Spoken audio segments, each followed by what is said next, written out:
অনেকে প্রশ্ন হতে পারে যে আমাদের সনাতনী ভাইরা, হিন্দু ভাইরা ওনাদের মন্দির ওনারা বানাবেন, তো আমাদের তাতে আপত্তি কেন? এই ধরনের প্রশ্ন থাকতে পারে। তো সেটির জবাবে আমি বলবো যে এটি আসলে নিছক একটা মন্দির নয়। আমাদের আশপাশে অনেক মন্দিরে আমাদের সনাতনী ভাইরা ওনাদের ধর্ম পালন করছেন। কোনো সময় তাদের বিরুদ্ধে তো আমরা এভাবে কোনো সময় সাংবাদিক সম্মেলন করি নাই বা করার প্রয়োজনও বোধ করি না। আমরা মিলেমিশে সম্প্রীতির সাথেই হিন্দু মুসলিম আমরা এই সমাজে বসবাস করছি। প্রশ্ন এখানে এটাই যে ওখানে যেটা ঘটছে সেটি মন্দিরের বাইরে একটা রিসোর্ট স্থাপন করে বাংলাদেশের এমন একটা জায়গায়, এমন একটা ক্রিটিক্যাল এবং আমাদের মানচিত্রের এমন একটা পয়েন্টে সেই রিসোর্ট স্থাপন করে সর্ববৃহৎ, বিশ্বের সর্ববৃহৎ একটা এই রাম মূর্তি মূর্তি বা আরো তারা যে যে জিনিসগুলো সেখানে স্থাপন করছে, তো এটা এটা নিয়ে আমাদের প্রতিবাদ।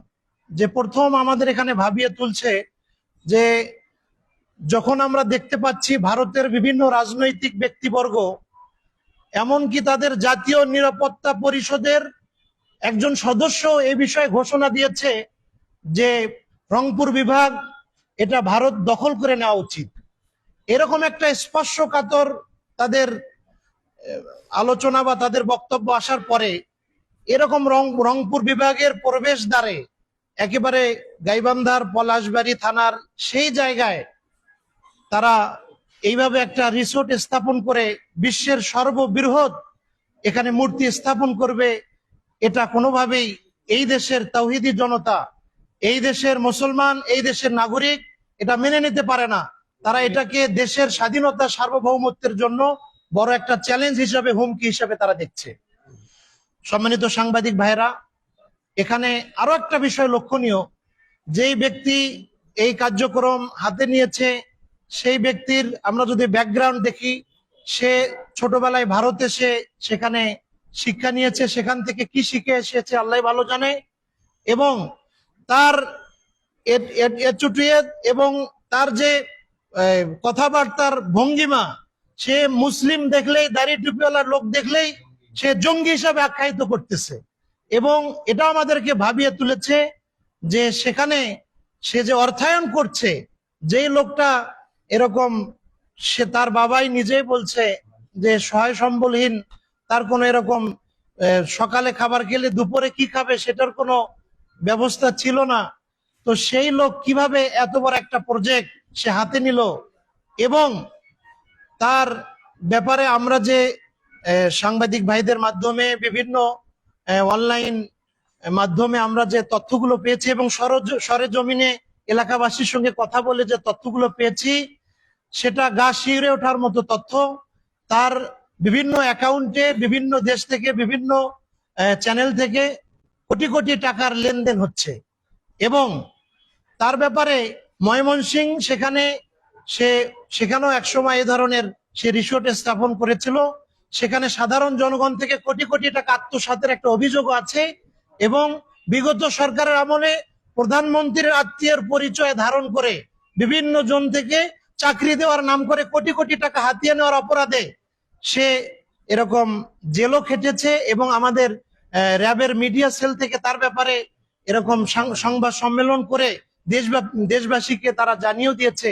তো সবকিছু বিবেচনায় এইরকম একজন অপরাধের সঙ্গে জড়িত ব্যক্তি সে হঠাৎ করে এরকম আমাদের সমাজে হিন্দু মুসলিম এরকম দ্বন্দ্ব সৃষ্টি করার জন্য এবং বাংলাদেশের স্বাধীনতা সার্বভৌমত্বে আঘাত হানার জন্য যে পরিকল্পনাটা নিয়েছে, এটা কোনোভাবেই আমরা এই দেশের সচেতন নাগরিক হিসেবে আমরা মেনে নিতে পারি না। এই জন্য আমাদের ইমানি দায়িত্ব এবং নাগরিক দায়িত্ব মনে করি এটার ব্যাপারে সকলের সোচ্চার হওয়া এবং প্রশাসনকে বিশেষভাবে এটার ব্যাপারে কঠোর একটা তদন্তপূর্বক একটা পদক্ষেপ নিতে হবে, যেন এটা নিয়ে দেশের স্বাধীনতা সার্বভৌমত্বে কোনোভাবেই কোনো ধরনের এরকম সামান্যতম এরকম আজ যেন না আসে। এই দেশের জনগণ শান্তিপ্রিয়, তারা শান্তি চায়। যারা শান্তি বিনষ্ট করতে চায় তাদের ব্যাপারে এই দেশের জনগণ তারা ৭১-এও তারা দেখিয়ে দিয়েছে যে কোন ধরনের তাবেদার বাহিনীর, কোন ধরনের এরকম উচ্ছৃঙ্খল জালেমের পক্ষে তারা কোনো ধরনের এরকম স্যাক্রিফাইস তারা করেনি, এবং জুলাইও তারা দেখিয়ে দিয়েছে, 24 জুলাই, এবং আগামীতে দেশের জনগণ ইনশাল্লাহ দেখিয়ে দিবে। ইনশাল্লাহ আমরা সকলের প্রতি উদাত্ত আহ্বান জানাবো, আপনারা শান্ত থাকবেন। প্রশাসন ওনারা আন্তরিকতার সাথে এটা তদন্ত করছে। আমরা সকলকে আমরা উদাত্ত আহ্বান জানাবো, প্রশাসনকে সহযোগিতা করবেন।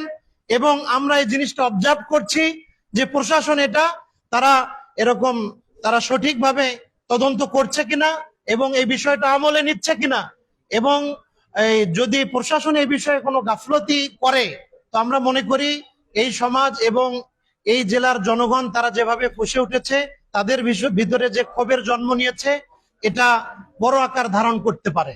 এজন্য প্রশাসনের কাছে আমাদের আবেদন থাকবে, দ্রুত এই বিষয়ে তারা একটা প্রয়োজনীয় পদক্ষেপ গ্রহণ করবে। এই বলে আজকের এই সংবাদ সম্মেলন আমরা ইতি টানছি। ওয়া আখিরু দাওয়ানা আলহামদুলিল্লাহি রাব্বিল আলামিন। আপনাদের সকলের জন্য সুস্বাস্থ্য দীর্ঘায়ু কামনা করি, এবং দেশের জন্য, পুরা বিশ্বের জন্য আমরা শুভ মঙ্গল কামনা করি। আল্লাহ সুবহানাহু ওয়া তাআলা সর্বপ্রকার বালা মুসিবত থেকে আমাদের এই দেশকে, এই দেশের আমাদের স্বাধীনতা, সার্বভৌমত্ব থেকে হেফাজত করেন, সকল বেলা আমিন। যে কোনো খবৰৰ বাবে যোগাযোগ কৰক আমাৰ এই নম্বৰত 9181 307 221।